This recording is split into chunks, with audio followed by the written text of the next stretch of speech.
Саламатсыздар, құрметті әріптестер. Мен Аманқұлов Болат Маханұлы, Түркістан облысы Қазығұрт ауданы Дарын мектеп-интернатының география пәні мұғалімі болып жұмыс істеймін.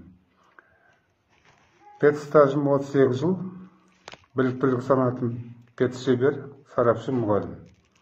Соңғы кездегі баспасөзде айтылып жатқан география пәніне байланысты, пікірлерге байланысты өз ойымды білдіріп кетсем деп отырмын.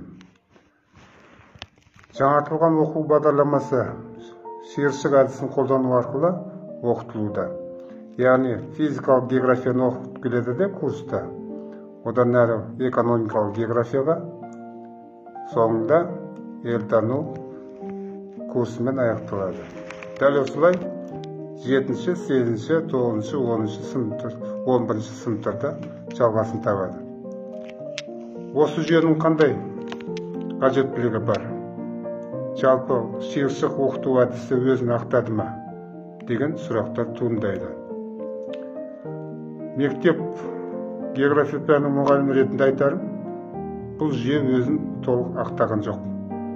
Себебі осы жүйе қолданғалы бері география пәнінен оқушыларымыздың сауаттылығы төмендеді. Оқушыларымыз картадан алшақтады. Оқу сапасы мүлдем төмендеп кетті деп айтуға болады.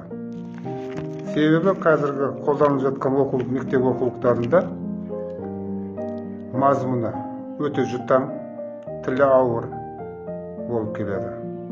Сондықтан география пәнін оқытудың ұзақ жылдар бойы қалыптасқан жүйесін қайтарғанымыз жөн деп есептеймін. Яғни 6-шы сыныпта физикалық география, 7-ші сыныпта материктер мен мұхиттар географиясы, 8-ші, 9-ші сыныптарда Қазақстанның географиясы толық курсы 2 сағаттан, 10-ші, 11-ші сыныптарда дүниежүзінің жалпы шолу, аймақтық шолу курстармен аяқталғаны жөн деп ойлаймын. Осы мәселелер Түркістан қаласында өткен география мұғалімдердің республикалық съезінде көтерілген болатын. Осы айтылған пікірлер оң жауабын табады деген үміттемін. Сау болыңыздар.